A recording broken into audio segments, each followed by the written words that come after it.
नांदूर नाका परिसरात धक्कादायक हल्ला, किरकोळ वादातून 15 ते 20 जणांचा जमाव तरुणांवर तुटून पडला.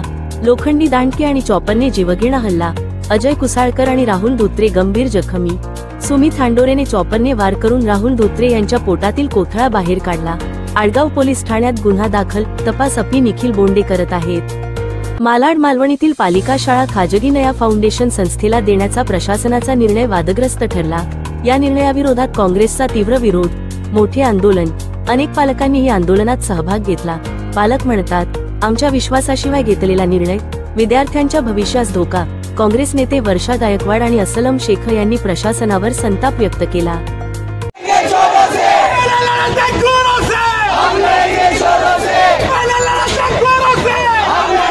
बारामतीतील गुणवडी गावात हृदयद्रावक अपघात घडला आहे. घराच्या अवघ्या काही अंतरावर मालवाहतूक रिक्षाने एका 5 वर्षीय चिमुकल्याला जोरदार धडक दिली. या दुर्दैवी घटनेत अथर्व अभिजित लोंढे याचा मृत्यू झाला. अथर्व आपल्या आजीसोबत रिक्षातून गुणवडी गावात आला होता. रिक्षातून उतरल्यानंतर पैसे देत असताना रस्ता ओलांडत असताना ही दुर्घटना घडली. नाशिक रोड, जयभवानी रोड परिसरात परप्रांतीय तरुणाची दादागिरी. लासुरे कुटुंबाच्या दुचाकीला चारचाकीने धाक, नंतर शिवीगाळ आणि अपमानाचे शब्द. मनसे पदाधिकाऱ्यांनी समज दिल्यानंतरही तरुणाने हिंदीतच बोलण्याचा पवित्रा घेतला.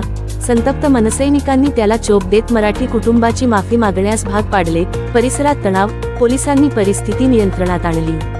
मुंबईमध्ये मनोज जारंगे पाटील यांनी सरकारला धक्कादायक इशारा दिला आहे. त्यांनी म्हटले, काहीही झालं तरी आम्ही मुंबईत घुसणारच. हा इशारा राज्यातील राजकीय वातावरणात तणाव निर्माण करणारा ठरत आहे.